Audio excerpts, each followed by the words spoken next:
Hello, and welcome to another edition of What If No One Answered the Call? Here on JLJ Media, I'm James Lott Jr., the JLJ of JLJ of JLJ of all that. You know that stuff.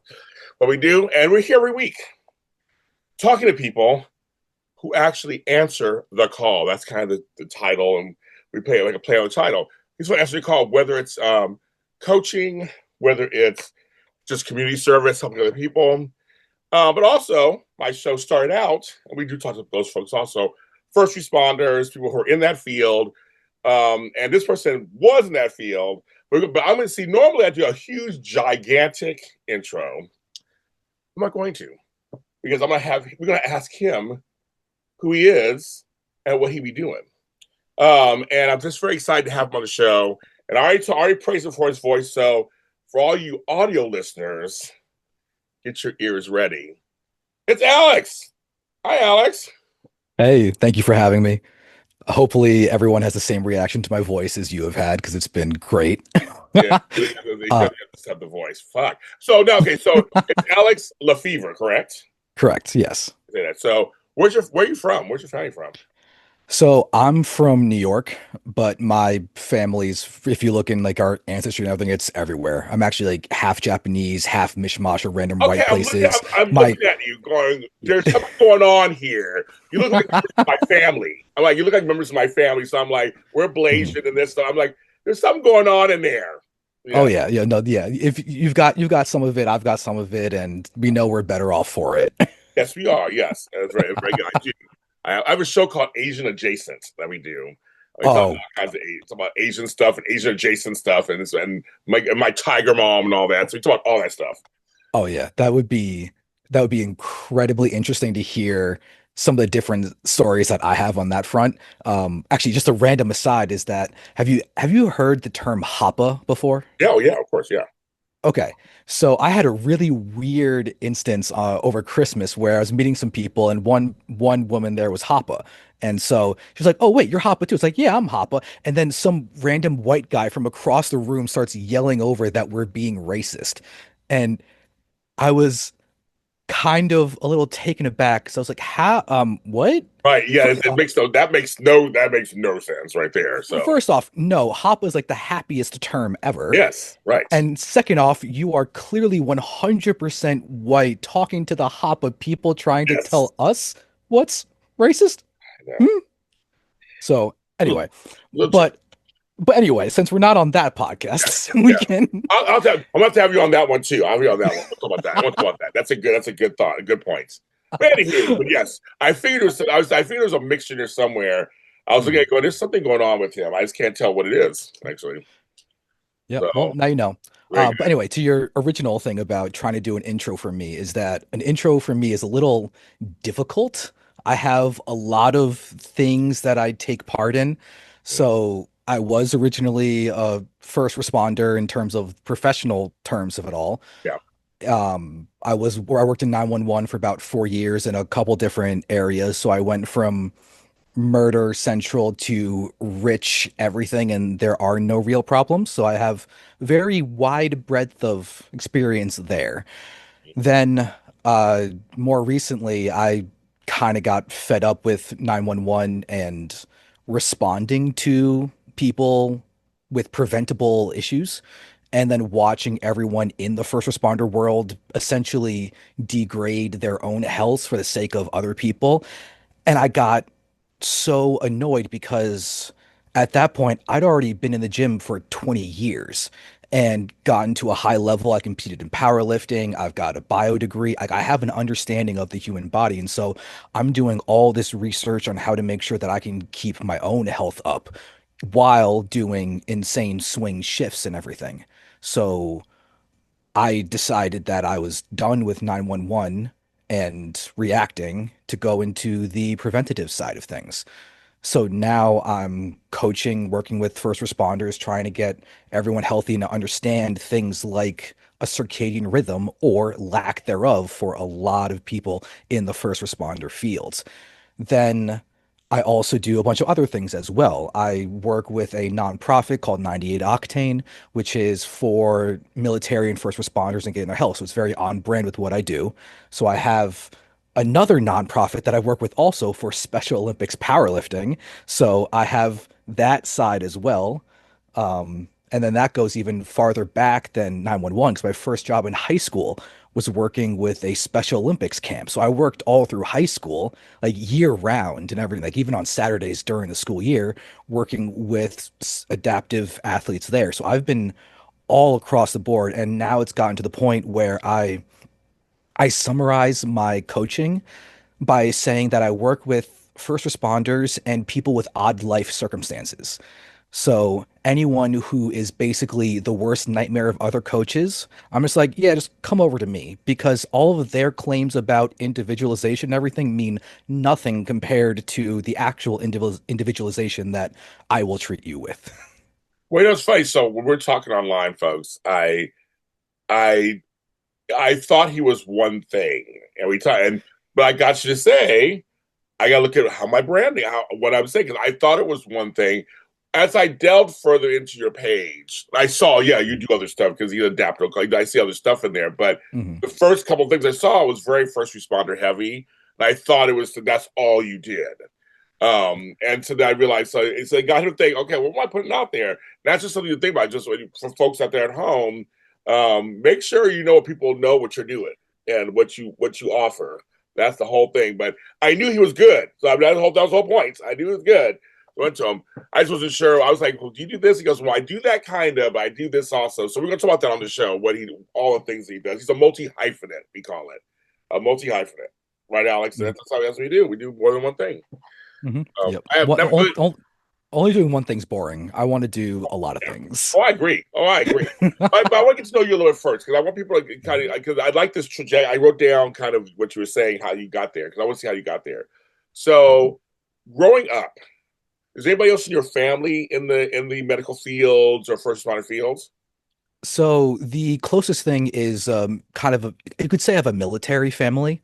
So like the biggest claim to fame, to give you like the shortest version of it, is that my grandfather was a Japanese American who grew up in Hawaii during World War II and was in the army. So I have a Japanese American World War II soldier as Okay, a grandfather. got it. First off, like anyone who understands what that sentence really shows, like I do.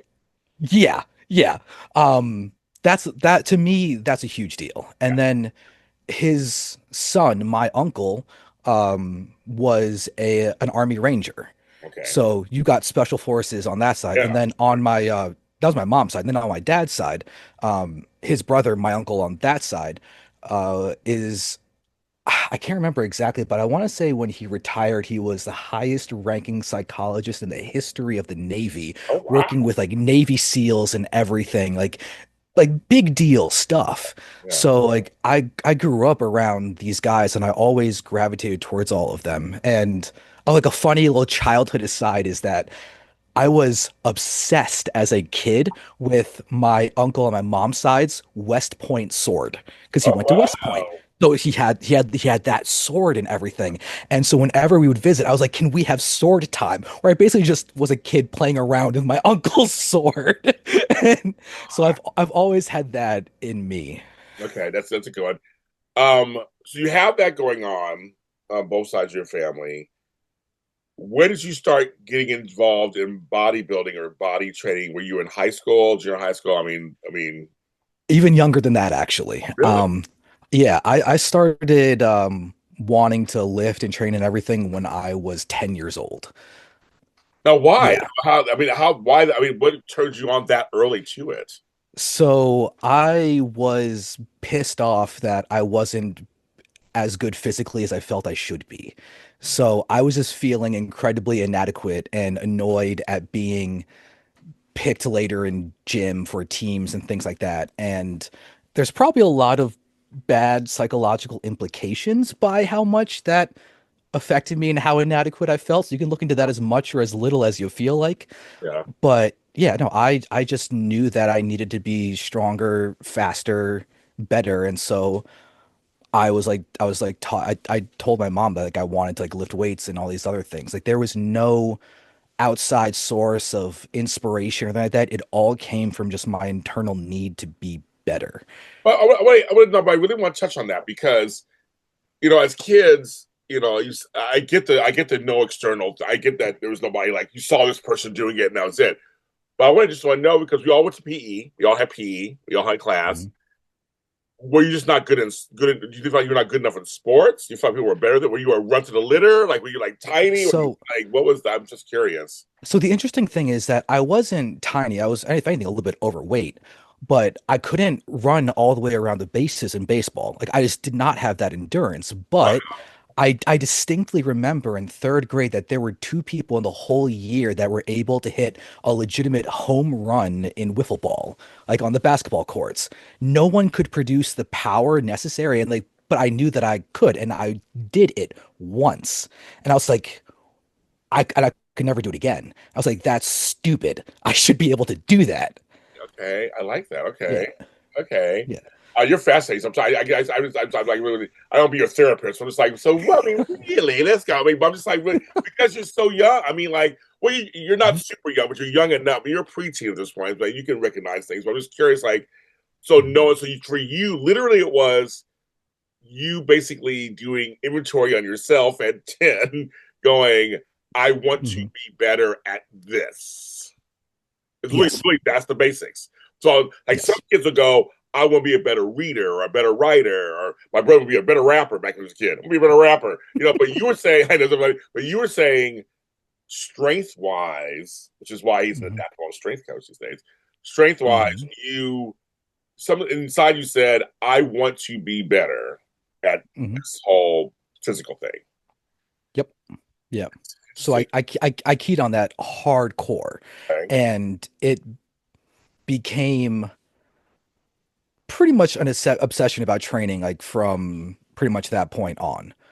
And I would do things like if we had let's just say like a common thing was that we would for like in the during the summer our family would drive to a place and go on vacation for like a week or something and then come back, and so we'd have a car ride where there was nothing to do. Right. So I used to print out old bodybuilding.com articles, Funny. and so I'd have like a stack of things to be able to read on lifting when I was like 12, like on family vacation. So I was trying to do like the best research I possibly could at that point for being a 12-year-old. That's amazing. But okay, so I'm assuming I don't know how old you are, but I'm assuming we're talking about the 2010s probably or 2000s. That was more in the early 2000s because I'm 34. Okay, I figure you're around that age. Okay, so Yeah. I was trying to say I'm trying to get this at this point. Um, how does a 12-year-old or a 10-year-old or a 14-year-old or a 13-year-old at that time period? When was the gym introduced? I mean, how did you start? I mean, was somebody's garage? Like that's what I like. I mean, because I mean, So I don't. I mean, I guess kids can go to the gym. I guess I don't know what that means. Like what that means. so, so it started with my mom. I mean, she's not going to tell this the same way that I'm about to Yeah, tell it. of course not. Of course not. Uh, she pretty much went, "You're dumb," and got me a trainer. Oh, she did. Wow, she did. Yeah. So you're both Yeah. 20. So I guess you showed signs you were serious enough. She said, "Okay, we're gonna do this the right Mhm. way." Wow. Yeah. Yeah. Yeah. So you remember your first trainer?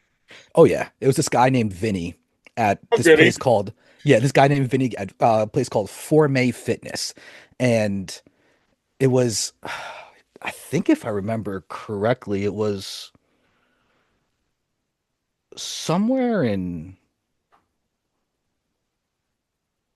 where was it? I think it was on like Central Avenue in somewhere in Westchester, New York, in that Okay. county, I think. But it was this is the part that my mom loves to tell is that the Okay. first time I ever met him, like first off, I'm a dinky little chubby 10-year-old who's pissed off at himself. And this guy, like when I go in there, like I'm in the waiting room or whatever, and then he comes out and is like, "Oh yeah, I'm video or whatever." And apparently I looked up at him and just went and just like my wide eyes just rising up with everything. Because That's the dude hilarious. was the dude was probably 6'1", And you're short, and 240 you're and shorter and lean. younger, so obviously it's like, Yeah. yeah, Yeah. Yeah, but I mean, nowadays, like you look back and like when you say the numbers 6'1", Right. 240, and lean, Yeah. big dude, Yeah. Yeah. big dude. Yeah. Oh, yeah. Yeah, yeah. But yeah, my mom just loves laughing about how I just like my eyes just climbed up his So body to funny. find his face. So But no, like it was great. So I did that. I trained with him for a little bit, and then my brother played like baseball and other sports, so he had like a couple little bit of weights, little things of weights in his room, so I would also like train with those and everything. And then I stopped training with the guy, but I trained a little bit on my own, and then my mom got scared that I was starting to lift too heavy, so she brought me back to him, and then he made me lift heavier, and so it totally backfired on her. yes. Totally backfired on her on that. But it was great. Like I basically, once I really started, I never stopped. So then in high school, you play sports. So I played Little League. I played about a year or two of football and everything. I played just about every conventional sport except for hockey. And I ditched all of them by the time ninth grade came around. Because at that point it was all lifting. Oh, And wow. so when I was when I was 16, I'd already been training at this point for like 6 years. And I was thinking like, you know what? I want to enter like a bodybuilding show. And so I was like, yeah, let's go ahead and do that. And so I'm prepping myself horribly, I might add, for a You didn't bodybuilding know. You show. didn't know. I mean, you didn't know. Yeah. But then what ended up happening is I met some powerlifters in my gym. And I just told you Vinny was 6'1", about 240. The guy that I met was 5'10", 260 Oh, with a six wow. pack, Okay. squatting well in the 600s without a belt in competition and everything. My God. And he saw me like doing some sumo deadlifts, I think with like 365, I think it was 3 plates and a quarter on each side. And he just looked at me and was just like, your belt is a band-aid. And I remember that to this day. And I was That's like, so what? He's like, funny. yeah. He's like, yeah. I was like, yeah, your belt is a band-aid. You need a better belt. I was like, okay, what kind of belt do I need? And he told me, Okay. and I got it. And I Oh, saw him in the gym again a week or two later. And I said, oh, hey, Mike, like you said I need to get a better belt and everything. Is this what you were talking about? And I showed him the belt that I got. And he was so surprised. He's like, yeah, do you want to train with me? And I'm like, yes. yeah. Oh, yeah. Right. Yeah, and then at that point I switched into powerlifting. And so I started powerlifting at 16 with him and a few other guys, competed, technically set world records, meant nothing. No one powerlifted at 16, 17 years old Yeah. back then. Yeah. No, no. So I set the records because no one else was competing. So Doing it it means right. nothing. Yeah. Okay. But like, because now you look at the records and they're like hundreds of pounds more than what I was doing back then. Let me ask you a question. So, just for folks at home, Hmm. what's the difference between, if there is a difference between powerlifting and bodybuilding? So if someone knows nothing, there's no difference. They're like either way, you're lifting heavy. Okay. Okay. Once you get into it, you can simplify it to be bodybuilding is you going for a specific look. Powerlifting is when you're going for specific strength numbers. Okay. And that is the most simple way that I can possibly put it for you. Odds are you will see people who are really big, really lean, ripped, muscles everywhere, and all that stuff, but you'll watch them get outlifted by someone who is half their size but knows how to lift. Because there's a difference in terms of training for making a specific muscle grow versus using as many muscles as possible in tandem with each other with a really high skill ceiling in order to be as efficient as possible. By the time you got to high school, and you've been working on yourself for like 6, 7, 8 years. Yeah, this, yeah, 6, 7 years. So at this point, um, were you happier with your body at that time? That is a very complicated question. Okay, so I figured. That's why I was like, Yes. that's what I'm asking. I figured. Um, so in the moment when I was 16 And just going into powerlifting and everything, I was okay with my body, Okay. but I was also prepping for a bodybuilding show. So I was well aware that there was still a ton that needed to be fixed. But overall, I was happy with it. Okay. Um, Because ha- you're trying to feed you, yeah, quiet down the inner voice saying, I'm not happy. exactly. And then powerlifting came along and it allowed me to distance myself from that because now it was about the number on the bar and not the look. And so I embraced that more than I should have. And I've actually pay for that continuously to this day with small little things like I have a little bit of excess skin around my stomach, which makes it really hard for me to actually have a six pack. So I can be very lean, have striations in my quads and everything, horseshoe triceps, all of those like little Yeah. cute terminology things to show leanness and still not have a six pack. Well, it's one of So, those things. I always feel like you don't realize I'm a former nurse. And people on the show know that. I try to tell people everyone's bodies are so different. Even if you have a trainer and you follow stuff, your body's your body. Whatever you got, you got. And yep. the folds and this and it's different on everybody. The way skin hangs, it's different. Hmm. When you lose weight, it's different on everyone. You Yep. can achieve similar looks as people you're looking trying to become, but it's just your body's so different. I'm like, and so how do you? While you just saying that, how do you handle that in you psychologically? You go, I have some skin right here. It's just like, are you just like, that's just fucking life? Or are you just like, or does it bother you? So it bothers me.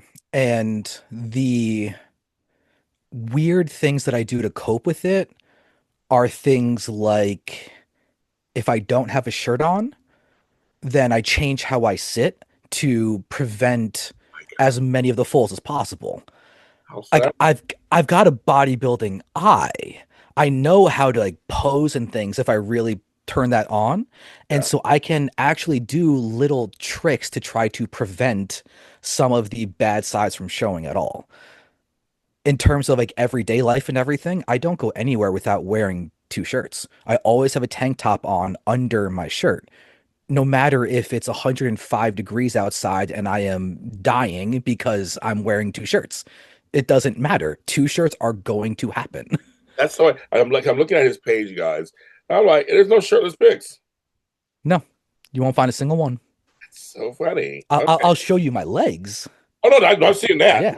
Oh, I Yeah, see I'll your show you arms. my I see legs. your arms. I see your arms. Yeah, but you're not going to see any nipple or anything with me. That's so funny.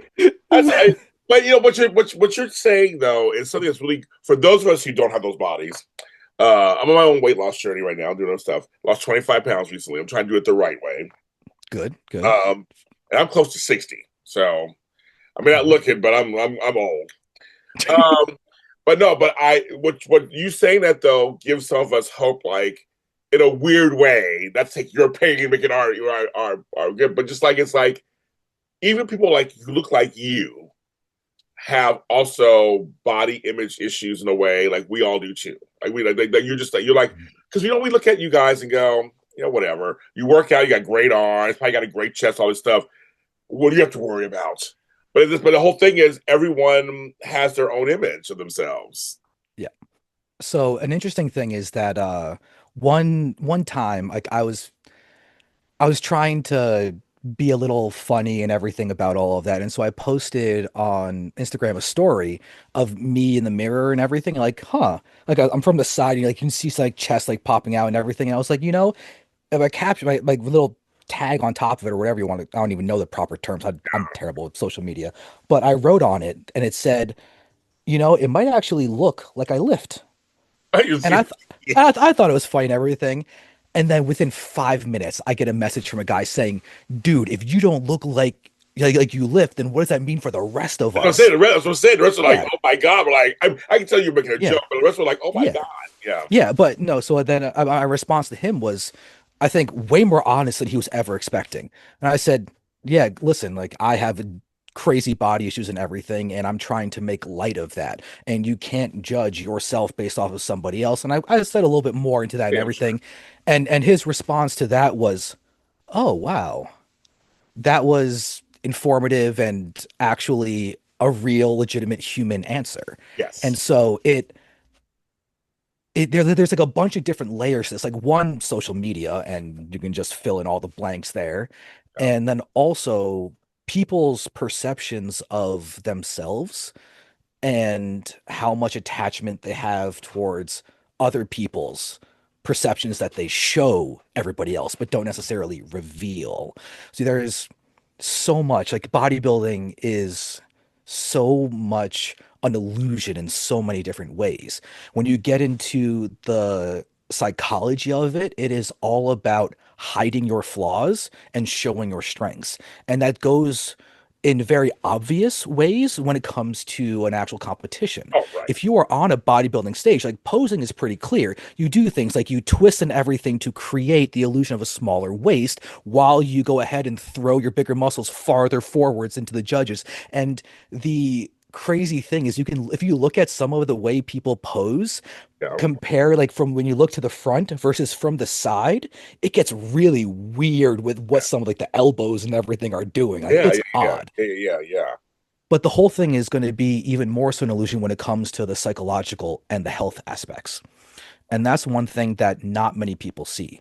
You look at a bodybuilder and you see someone who is usually lean, strong, and athletic to a certain degree, and they seem like the epitome of health, eating vegetables every single day. Who eats vegetables every day? Oh, bodybuilder, they must be so healthy. Yes. Yet you are probably not going to find someone more mentally unhealthy than someone who his entire life is dedicated around bodybuilding. It is incredibly body dysmorphic, Yes. and the extreme leanness that you are seeing, especially if it's year round, is actually dangerous. The most clear, simple example of this is actually in women. And there is a very normal with quotes for you guys listening, hot, heavy quotes. There's a very normal thing where once you get really lean, women will lose their menstrual cycles. Oh, yeah. I've heard that. Yeah. Yeah. Yeah, it's called amenorrhea. Yeah. Yeah. And it is a severe sign of basically hormones being completely and utterly messed up. Your Yeah. body is so out of whack Yeah. that it's actually going to stop you from doing what is a main function of your Right. body. Right. That's what happened. Yeah. That's so unhealthy. But people are like, oh my God, you're so lean, you're so healthy. No, they're actually so unhealthy that they've lost one of their body's main functions. Yeah. And I Yeah. can keep on going with this for a very I long time. know. I love that. That's just. Oh my god! I might have to do several episodes with you. Because I can do a 5 hour podcast if I would listen. Okay. So you bring some, and that's again. That's also those are all good points because here's what's so funny too. My late brother Max, who passed away a few years ago, was a bodybuilder. We always joked he was the run of the litter because he was like the shortest, the smallest of all of us. In high school, he started working out and became the Hmm. biggest and widest of all of us. We always Hmm. laugh. We Hmm. always say his chest came in first into the room, that kind of thing. It was always Nice. a joke. He loved it. It was always it was great. Um, but he died at 47. And so we found there were some unhealthy things going on. Everything you just said, like there was some unhealthy things going Yeah. on that I kind of knew some of the stuff, knew some of it. And I'm not going to air his laundry out because he's not here, but just that you're right. And also, you said something earlier that I want to mention too. When I was in the nursing field, in the medical field, almost everybody smoked on their breaks. All things Oh telling my you, God. you shouldn't smoke, sir, anymore. You should and they're out there, okay, girl, everybody's smoking in the Hmm. back, Hmm. drinking on the weekends because they hate their job. Like it's like you seriously eating because we're working all night, a night shift. Let's get some Chinese food, all this kind of stuff, and chili cheese fries. I mean, it's serious. He's Alex is completely correct. In some of the fields where we're about health, we are the worst patients. We are the Yeah. worst ones at it. You're right. Oh yeah. Yeah. No, like it's insane when you think about it in terms of if you have to help other people, you first need to help yourself, but the amount of people that actually do that are so few. Yes. So when I talk about that, I've actually stopped doing the whole, oh, what's a phrase that a lot of people say is you can't pour from an empty cup. Oh, yeah. That's not startling enough for this. So what I actually say is, you have to put your own oxygen mask on before you can help others put theirs on. Because if you think about that image of an airplane that has now become depressurized, oxygen is leaving, you have seconds before you pass out. And if you pass out, you're not helping anybody. But they don't tell you to make sure everyone else has their oxygen mask on. No, you have to put on. And then when someone else is passed out, you can still get their oxygen mask on. But once you're passed out, you cannot put on your own. So that's what the analogy that I have started using because it gets across the immediacy. There's really no better way that I found to put it. So you and I are friends. Like we're friends, and we said, okay, let's go have lunch. Mhm. So what does that look like for you?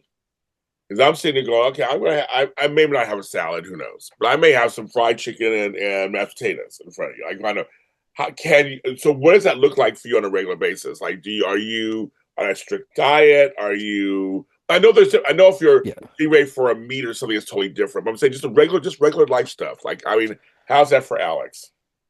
So I'll eat what I want Okay. and I'll let it be unhealthy if I want it to be unhealthy. But here's a trick that I do.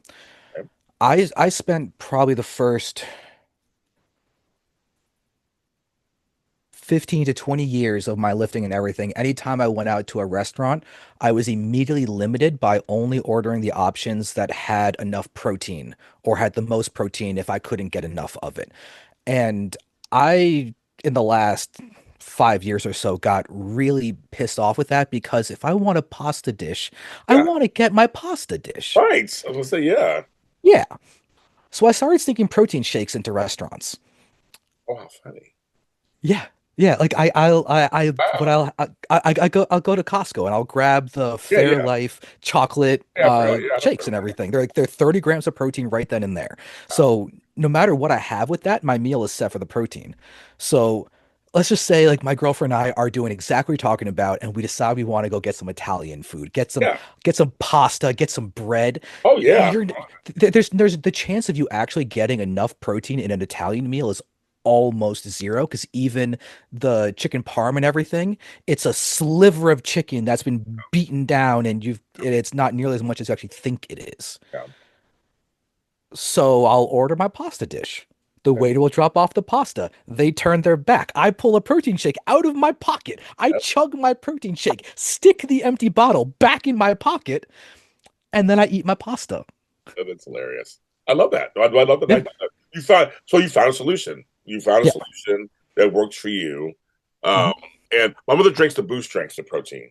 We got because she's older, and she, Mhm. everybody said, and she feels better. So it's like at least have. So we try to have it twice a day, once in the morning, once in the evening, and we try to feed her enough. I mean, I'm her caregiver. We try to feed her enough stuff. But the boost, she likes them, and they told her it Mhm. tastes good. She takes the chocolate one. She loves it, and she's getting her protein. And then people don't realize how Yep. important protein is. As a nurse, I know this how much protein really does Mhm. help your body. Yeah. Um, but carbs, people rag on carbs all the time. But for me, I used to be a runner. I did marathons and stuff back in the day, Mhm. and So carbs are your bread and butter. right, yeah. I mean, they helped me out. I completed 3 marathons because of them. They were great. But I know for weight training and weight loss or about it's a different story. I know it's a different story. So I'm glad to hear that you're like, I'm gonna have if I want a fettuccine alfredo or spaghetti, you have it right. Yeah. So here's the thing about carbs, fats, and all that stuff. Yeah, To a certain extent, it actually does not matter. yeah, The only time that it matters where you're having carbs versus fats and everything for your calories that do not come from protein are usually going to come from a combination of what makes you feel satiated, what you are having in terms of the overall combination, also what you like, And then you can get into a little bit more of a discussion about, well, if you're more cardio oriented or more strength oriented or whatever. But for all intents and purposes, as long as your calories are where they are supposed to be, you're at a healthy weight. Doesn't matter if it's carbs or fats where you get the extra calories from, as long as you're happy and fulfilling your micronutrient needs. Yeah. You're fine. People blow out of proportion the importance of having either low carb or low fat, and you'll find people that are going to demonize them both for various reasons. Right. Right. And the tricky thing is they all have a grain of truth to what they're saying, but they blow it out of proportion because of the sensationalism of it all. Yeah. And it gets really difficult when someone is new into the world and trying to figure out what they are supposed to do. And I'll say that just like a random bit of advice for anyone listening who's struggling with this discussion of, well, am I supposed to go low carb? Or wait, no, but fats are bad. I'm supposed to go low fat. What am I supposed to do?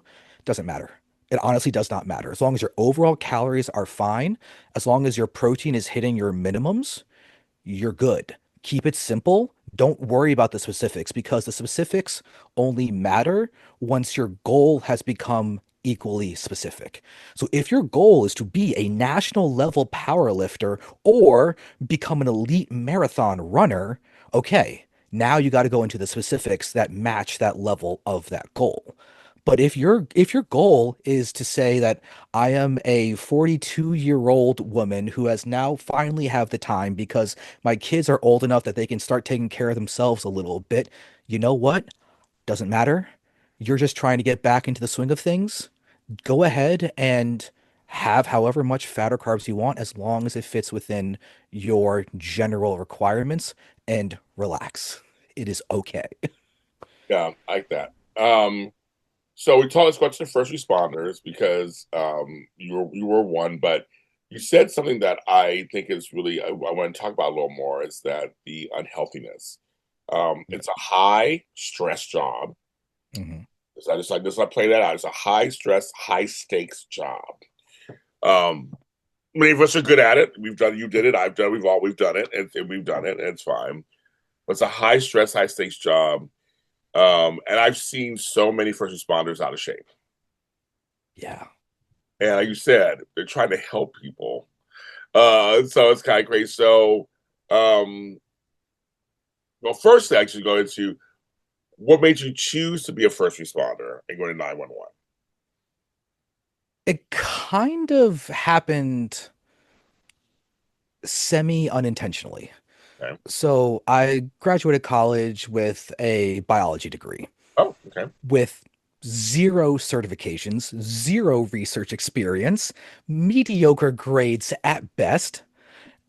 Um, and at that point, I was living in Little Rock, Arkansas. Oh, Yeah. which Um, your school? so I went to school in SUNY Fredonia in New York. Oh, you're SUNY. Oh, yeah. I know. Okay. Oh, okay. Yeah. Yeah. Okay. But yeah, But no. But how'd you? Okay. I Okay. Okay. I understand New York to Pittsburgh, New York to Atlanta. Yeah. How do we go? I have friends in Arkansas. I've been to Arkansas, but I'm saying I only went there because I have a niece there. That's why I went there. How did you get from there to Little Rock, Arkansas? So here is the very short version of it. Okay. Okay. Grew up in New York, right outside New York City slash sometimes in New York City. Right. Okay, went to college in New York in the SUNY Yes. system and everything. Yes. So I'm doing that and I'm debating about being a bio teacher for like high school Oh, students and okay. everything. Because I would be a fun bio teacher. Let's carve some stuff up and somehow manage to get explosions in there because explosions are I fun. believe you. You Yeah, probably would be a good drug teacher. I, Yes, I believe it. I'd figure out how to get explosions in there. I promise you. Um, so then I was just like, let's get some experience actually in a school. So I did a program through AmeriCorps called City Year, and I just said, throw me anywhere in the country you feel like you need me. And so they're like, so I was like, they threw me in Little Rock, Arkansas, and I very quickly learned why they needed people in Little Rock, Arkansas. Yeah, because the people, like once I got accepted and everything, I go down there and I meet the people and they're giving us a little training stuff. I know instantly what they did. They looked at me and said, all right, this guy looks like he can handle some shit. We're gonna toss him Oh, into got it. Okay. Got it. We're going to toss him into the gang school, and we're going to give him the worst school in Little Rock. That is, I will say, with the caveat, the worst standard school. So it's not like an alternative Oh, school. So, but still, two cops permanently stationed there. There was while I was there, one kid brought in a knife, another kid brought in a loaded gun. There's been like people shot in the cafeteria. There've been riots there.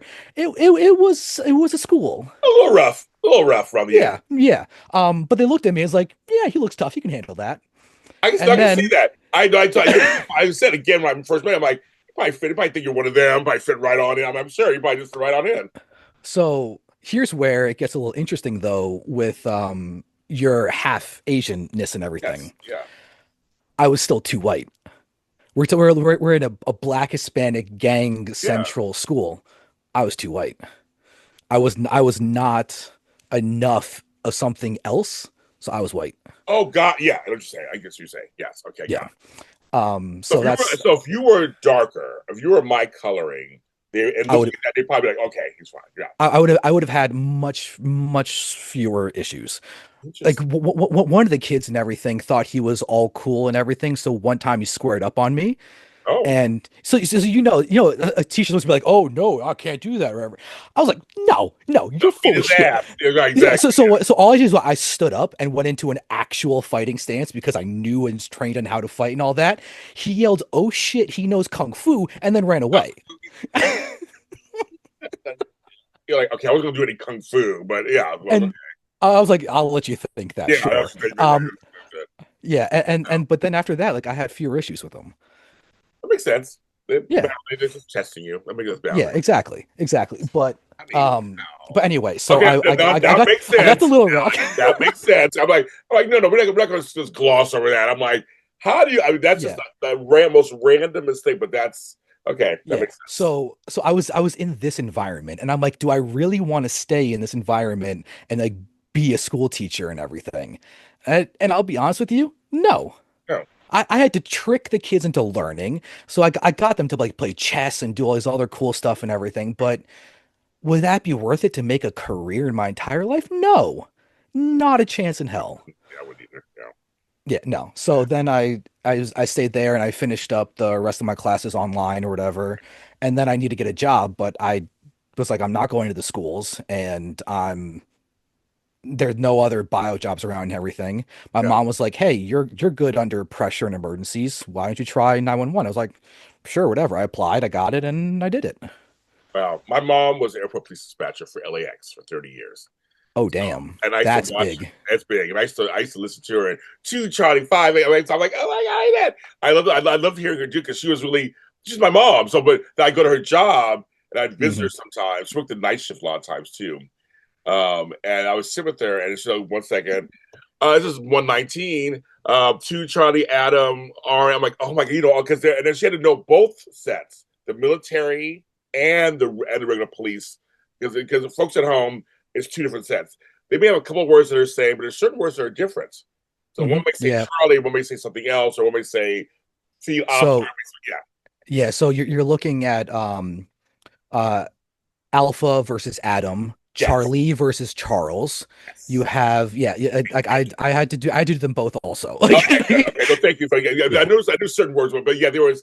Yeah. I watched her switch back and forth depending on who it was, and I was like, "This is Mhm. amazing." But they did all kinds of at the airport. Airport Oh police. yeah.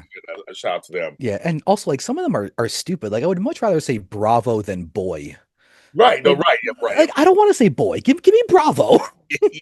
Yeah. I remember that. I was a switcher operator, but not for a Mhm. police or anything. But I did switcher operating. So there's all kinds of codes and things. But anyways, Yeah. okay. So you apply. Mhm. Now where'd you do your 911 status at? Where were you at? Back in New So York. for the first time that I did 911, it was in Little Rock, Arkansas. So Also I there. Okay. was, Okay.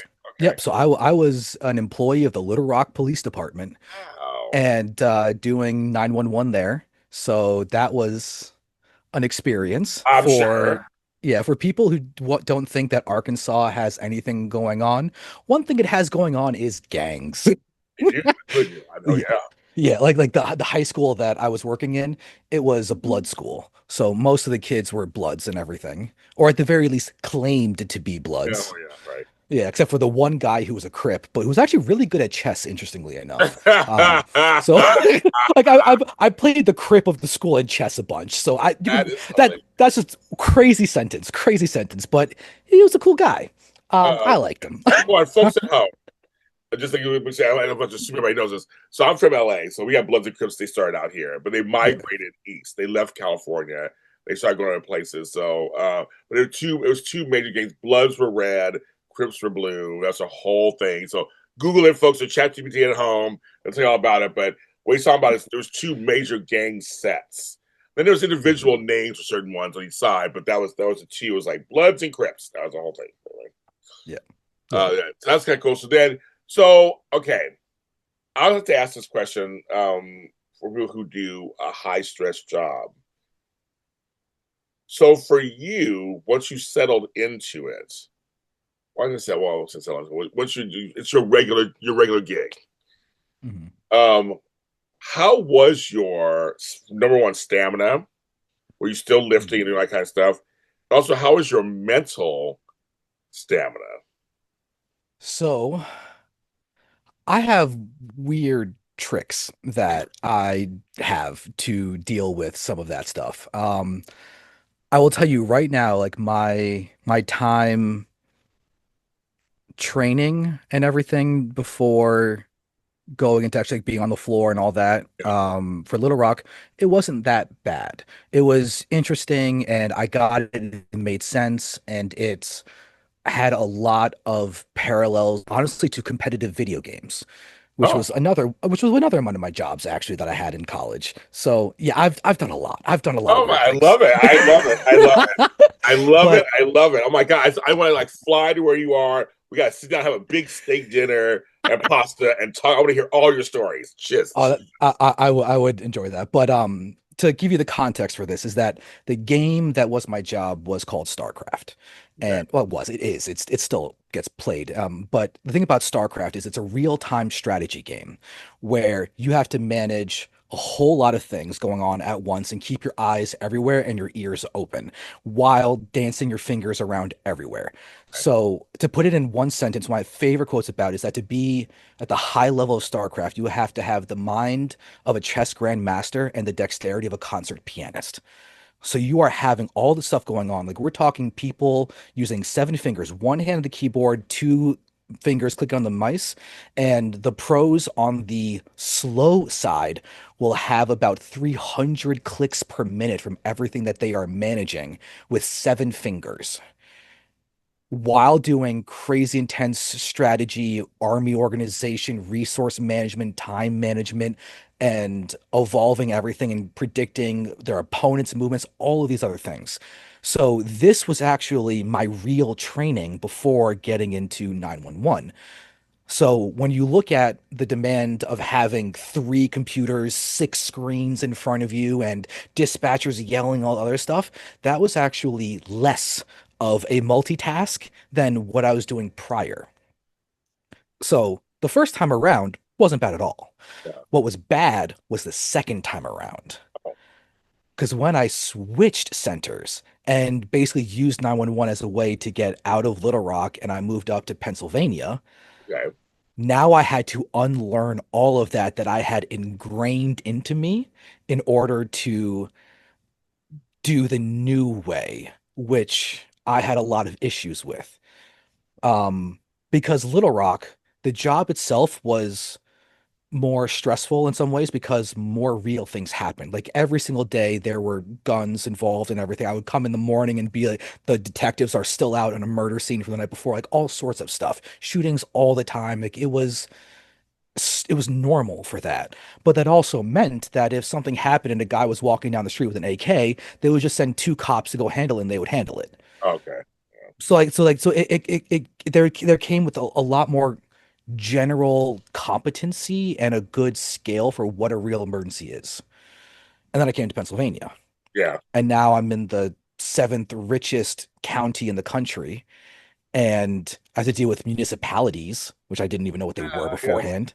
hindsight, yes. So that whole thing. But Yes, right. what what really bothered me was how much more of a stickler the whole process was. And I didn't like how I felt so many things were overreactions. And I'm sure if one of my coworkers and everything is listening to this right now, they're probably like yelling at me and thinking that like, oh my God, like you, of course you left, of course you left, ah. But it always bothered me about how, in my opinion, anything that was remotely considered possibly serious, everyone has to get in on. Everyone. And that honestly bothered me so much. And the amount of very particular oversight was um a little much in my eyes. Okay. Yeah. And one of the probably the single biggest thing that got me was the concept of customer service. All Oh, of a sudden I'm in 911 in a place and they're talking about customer service. I'm like, this is not customer service. My job is not to be nice to you. My job is to get you help quickly. I right. don't care if my tone of voice sounds mildly disgruntled. Oh my God, the amount of trouble I got into because of my tone of voice. Oh, how Like, funny. no, I would have to go robot.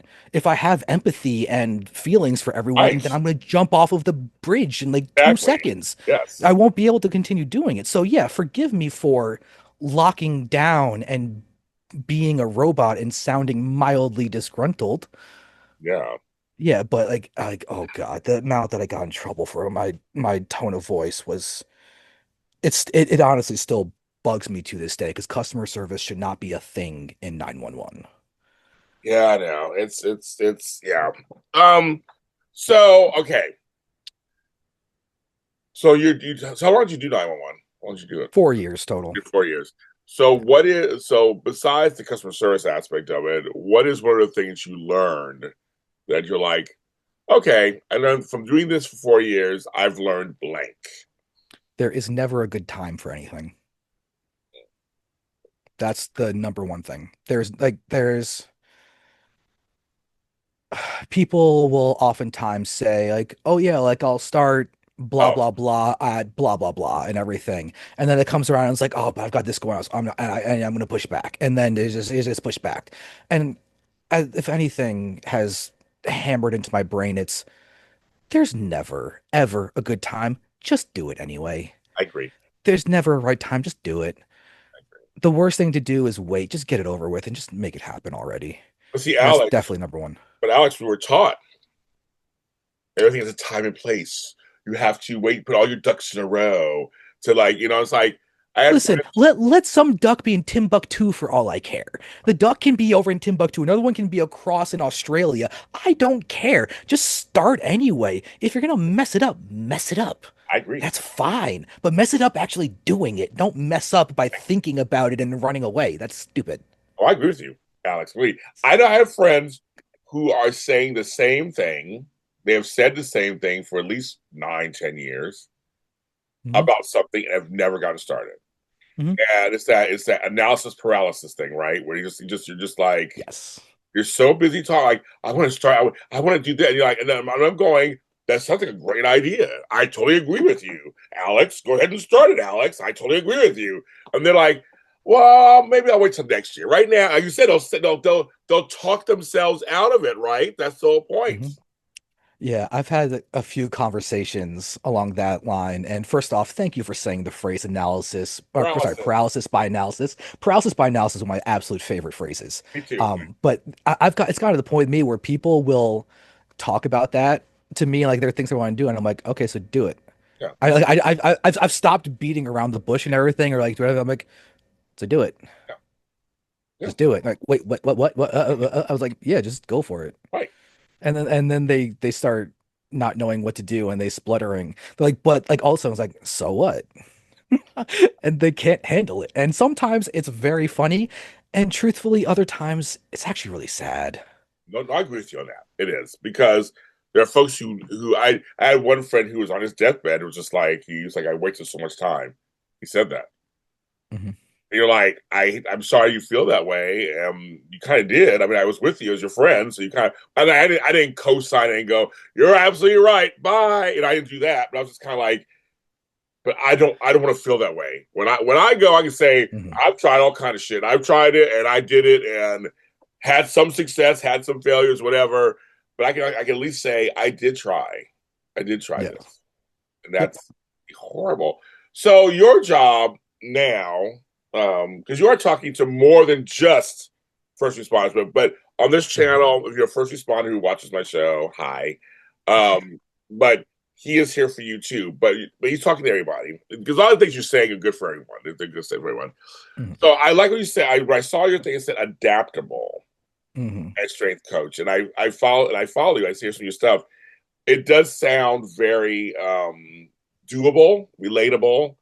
So how'd you come up with that? Because you're wearing one of your shirts too. How'd you come up with Yeah. the adaptable? That's a great adjective. That's a great phrase. I think it's great. And how'd you come up with that? So it's actually kind of funny. I probably spent weeks trying to think of creative acronyms and everything that Oh, how would funny. actually Okay. make actual words. I was like, could I do one that's like ARM? So it's like arm, and then like go on this and that can get into like all these things with like advertising and everything. And then I would like, all right, yeah, I think that one could work and everything. I look it up and it's going to be related to something else. So like the acronym that already has like a bunch of things that are really well Yes. established. So I was like, ah, it's not going to work. And then I got fed up. I was like, you know what? I'm just going to say what I actually do and am.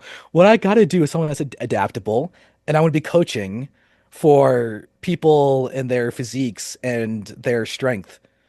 So I guess it's adaptable physique and strength coaching. There you go. All right, All cool. right. There you go.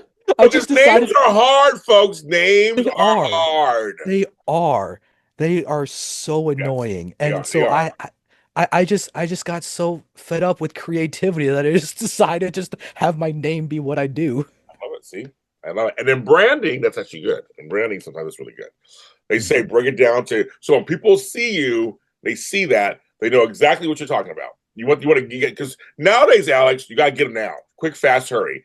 You can't beat around the bush because Yep. they move on. That whole TikTok generation, everybody's moving on. They got Yeah, to be able to get seriously. it and go, oh, I like what he's saying. And he's this, okay, got it. I will follow him, or whatever. You seriously, that's how it is. Yeah, no, like one of the most frustrating things on Instagram is the stat how many people actually watched your thing for more than 3 seconds. And the number of that is so upsetting when I'm someone who likes logic and reasoning and thought process. So I want to try to like say all the whys and everything. And I've had to completely actually reel that back in terms of the order that I do things. I have to do something to grab the attention within those 3 seconds or Yeah. they're gone. Yeah. And then I have to get the reasoning afterwards. And I don't like that. To me, that's the wrong order. I want to give people a couple of. We did some great things you said up. I want to give people actual direct takeaways. Mhm. What is one thing that you're finding in your clients that is a universal wrong, and what is your solution to that wrong? Over promising is probably the number one thing. Oh, okay. So a common a common thing that I'll find is I'll ask various things and everything to basically figure out what they can realistically commit to. And it's almost universal that people will say more than what they will actually be able to do. A lot of people are so nervous about how little they feel that they're actually putting out there for it that they'll overpromise. And so the easiest example of this is when I'm making someone a program and I just ask them the question of, hey, how many days a week can you get to the gym? And so many times I get hit with like, oh yeah, I could make 5, 6 days a week and everything. And I'm like, can you actually? They're like, well, I mean, some weeks it'll be 4 weeks and so it'll be 4 days. And I was like, okay, is that going to be like your actual like reliable every single week? Oh, no, no, I could definitely do three. I'm like, okay, we're making you a 3-day program. Oh, And if you can okay. So okay, got it. Okay, Yeah, and so if you can do more than 3 days, great. Well, great. congratulations. Yeah, But I'm not going to, right off the bat, have you say you're going to promise to do 5 days a week yeah. and guarantee you missing 2 days of those weeks. Yeah. And then all of a sudden, psychologically, you're like, oh my God, I'm behind. I'm not doing, I'm not succeeding, I'm failing. When we could have easily just planned for you to have a 3 day workout week Right. and then they can always be successful no matter what because if they get to do an extra 2 days, it's bonus. It's not Yes. them subtracting, it's them adding. And this concept of them wanting to overpromise happens in so many different areas. It's crazy. And it's probably the single most harmful thing in terms of setting up the habits that we're trying to put in place. I love it. Oh my God, that's so true. I like that. Because I know, especially right now, as we're recording this is the first of the year, basically.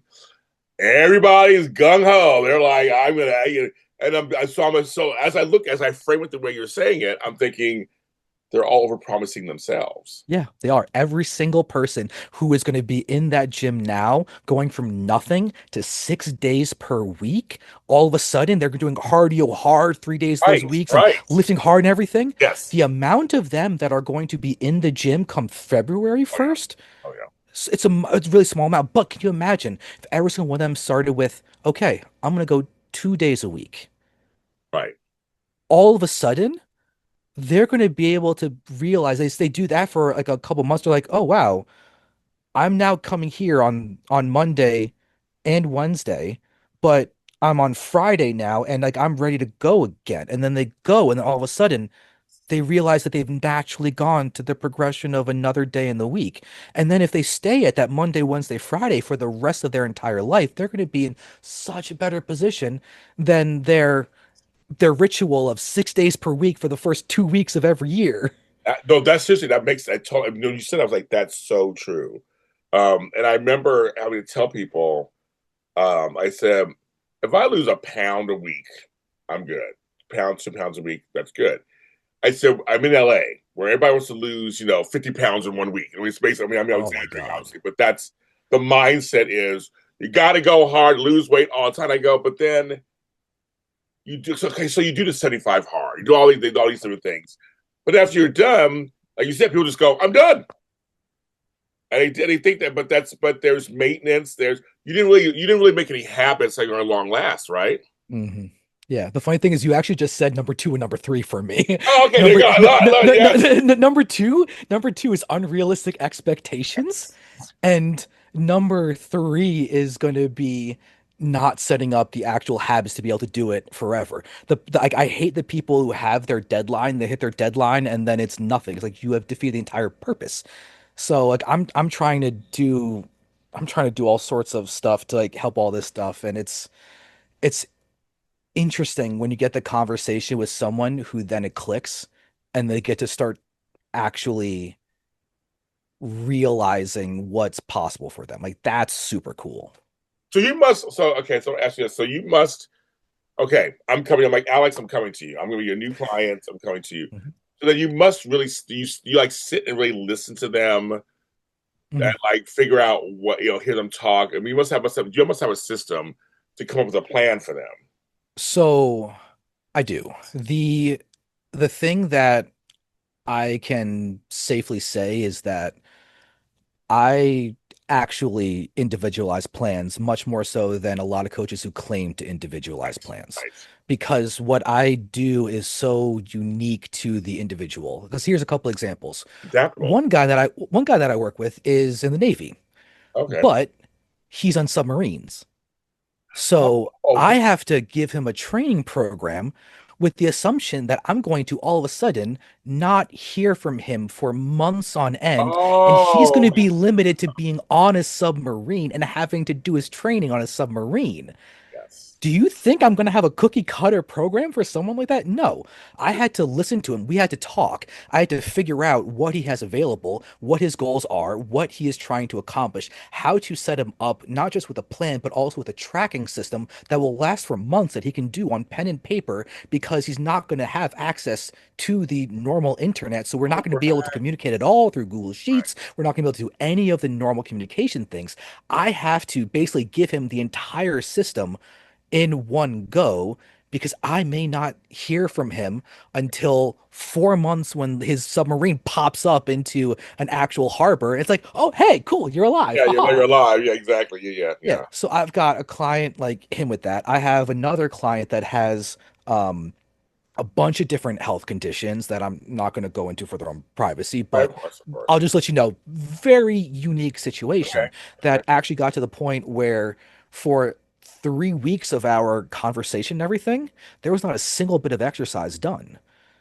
So how do you coach and plan for someone to Yeah. exercise when they can't exercise? Right. That's a totally polar opposite Yeah. coaching situation Yeah. than what any other coach would actually willingly deal with. But we're still making it productive based off of her own situation. Then I have another person who is agoraphobic, but is still trying to be a gym person. So I'm talking to her in a totally different way than anybody else because some of the conversations are quite literally about being comfortable in a gym setting. Oh, yeah, yeah, yeah. Okay. Got it. Yeah. Yeah, so there's the uniqueness of people that I deal with is ridiculous. I So love when it it. comes to try to actually make the plan, I can't give them answers. Like a lot of times people will message me in DMs and be like, "Hey, yeah, can you give me a plan?" And I'm like, "We need to have a conversation." They're like, what are you talking about? Just give me a plan. I'm like, "No, that's not what I do. We need to actually set up a time, talk, do a video chat, something where like we can actually communicate face to face, or at the very least close to that as possible, so I can actually understand where you are, so we can actually give you something applicable to you, not somewhat applicable, but actually applicable." So Got it. I'll even tell people to who are so it's like a lot of people love apps. People They love apps. do. They want They an do. app. They want an app for everything. But I Yeah. have to tell them that I refuse to actually make or get or Right. use a training app. I will only use Google Sheets, a spreadsheet, because the amount of unique spreadsheets I've made for people in their situations is enough that there is no app on this world that would actually be as customizable as the sheets that I can make for them. Yeah. Okay. So, folks, Alex will be back. It's over now. I have to stop the show. I don't want to, but I have to. He's so great. Well, I'll tell you. I'll tell you back. So I'll tell you back on the show again. Sounds good. Because there's more I want to ask him, folks at home. There's more I want to ask him. I want to give you guys at home as much information and encouragement. And he's an example of somebody who is working for you and with you for better health. And I just think that's health never goes out of style. It just never goes out of style. And if you don't have your health, you don't got. I'm sorry, you don't got nothing. That's just how that is. And I'm sure Alex agrees with me on that one. Alex Lefever, you are the best. I mean, you are the nicest guy, and I'm rooting for you. So yeah, well, I'll talk to him afterwards. We'll have him back on the show. Tell people where they can actually find you. This is the good part. If they can find you. Cool. I try to keep it simple. Adaptable Strength is my name on Instagram as well as YouTube, and website is adaptablestrength.com. If you have to pick one of those to go for, Instagram is the one that I'm honestly putting the most attention into. So you can go ahead and do that. And I also tell people if you want to just email me, go for it. It's alex@adaptablestrength.com. Simple, not creative, but easy to remember, hopefully. And just if you want someone who actually listens and truly individualizes based off of your needs, like that's my bread and butter. I'm annoyed with people being mean to clients and stupid, so I don't do that and I'll actually listen. Like that. I like. I'm glad you're not mean and stupid people. I like that. I like that. I'm not very good at selling myself. I love that. It's so funny, and that's right to the point. Hey, you guys, you guys, Yeah. what you talking about? The people out there who aren't mean to their clients and shit, try to get them scared to make them do stuff. We don't respond. Some of us do. Some folks respond to that. Some of us don't respond to that. Yeah. And that's Yeah. why people like him on the show. I want people to show you there's a whole wide range of folks out there. And if he is for you, contact him. I'll put underneath the description where you can find him, make it easy for you at home. If you're listening or watching, because we'll be on YouTube, of course. If you're listening, yeah, and if you're scared or nervous, I always just say to people, if you're scared or nervous, I can make introductions for you. You can email me or message me, and I will hand you over to him. Because some people like to have introductions, they get nervous. Mhm. But the point, like Alex said, and I agree with them 10,000%. We just want you to start. That's the hardest part, right, Alex? The starting, usually. Yeah. It's a cliche, but it's a cliche for a reason. It's true. Completely. And then, but once you start, folks, you'll be happy. Once you start, you'll be happy. Mhm. This is What If No One Answers the Call. I'm James Jr. I'm at a lot of help.com. It's a lot with two T's, not one. I'm not a parking lot. I'm a lot. And of course, James Jr. everywhere. TikTok too, or anywhere, all you want to be. And this show comes out on Fridays. Check out all the episodes. We're on iHeartRadio. We're on Spotify, Apple. Google's gone. Audible. A lot of different places for the audio version. So when you're there, like, subscribe, and comment. Please comment if you want. If you want to respond to anything he said, whether it's on YouTube or please, I'll pass on the messages to him. If you have questions, things like that, and he can answer. Please, we like the engagement. Please do that. Rate us 5 stars because we're wonderful. I mean, come on, these two hunks here ready for you. Just telling you all about your health. I include myself in that one. Folks, everybody have a great week, and we'll see you next time.